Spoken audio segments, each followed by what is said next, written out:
মূলত এই মোকাবিলার পথে যাচ্ছে। মানে আমি বলতে চাইছি এই দুঃসাহসটা দেখানোর মতো দুঃসাহস বাংলাদেশ করছে কি করে?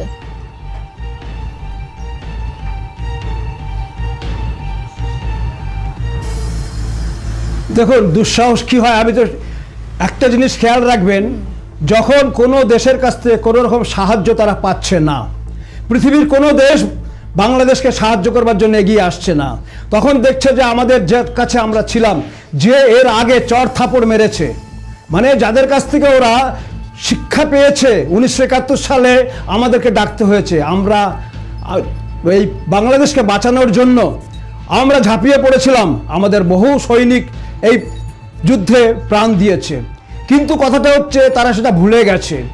বলে না নেমক হারাম যাকে বলে, সত্যি কথা তাই। নেমক হারাম বলে একটা শব্দ আছে, কথা আছে, আমার মনে হয় সেটা অ্যাপ্রোপ্রিয়েট এখানে ব্যবহার করার জন্য আমার মনে হয় কোনো রকম অংশেই কম নয়।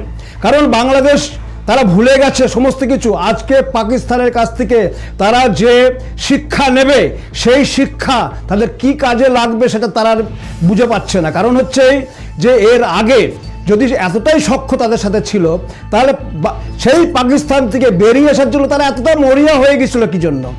যদি সেই সময় তাহলে তো বুঝতে পারতো এতটা যুদ্ধ করার, এত কিছু করার কোনো প্রয়োজন ছিল না। আর দ্বিতীয় কথা, বাংলাদেশকে আমি একটা কথা বলবো, জেনে রাখুন, আপনাদের কতখানি অভিজ্ঞতা আছে আমি জানি না, কারণ কি আমি দেখি বাংলাদেশে যারাই কথা বলে বা ইয়ে করে, তাদেরকে তাদের যে বয়স, সেই বয়সে তারা 54 বছর আগে যে 71 সালে যুদ্ধ হয়েছে, সেই যুদ্ধে আমার মনে হয় খুব কম আছেন যারা প্রত্যক্ষই দেখেছেন। যুদ্ধ সম্বন্ধে কোনো আইডিয়া নেই, যুদ্ধ যে কি করতে পারে। আপনার দেশ বাংলাদেশ চিন্তা করুন তো, আজকে আপনারা কোথায় চলে গেছেন, আপনাদের কি আছে? আজকে এতগুলো লোক, আপনারা যারা সামরিক বাহিনীতে আছেন, যারা প্রশাসনে আছেন, তারা চিন্তা করছেন, কিন্তু আপনারা কেউ জনগণের সম্বন্ধে চিন্তা করছেন না। আপনাদের যে বাংলাদেশের যারা জনগণ আছে তাদের কথা চিন্তা করুন। যুদ্ধ মানে কি? যুদ্ধ মানে জানেন না, যুদ্ধ মানে আপনাদের কোনোদিন কোনো অভিজ্ঞতা নেই, সেজন্য আপনারা জানেন না।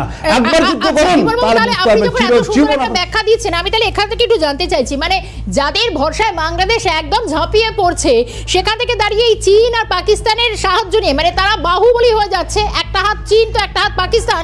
তাই যদি হয় তাহলে চীন আর পাকিস্তানের কতটা সমরস্ত দিক থেকে তাদের কি কি আছে এটা একটু জানবো। একটা বিরতিতে যাই, দ্রুত আমরা বিরতিতে ফিরছি, বিরতির পর ফিরছি, সঙ্গে থাকুন। ব্র্যান্ডেড গানের মেশিনের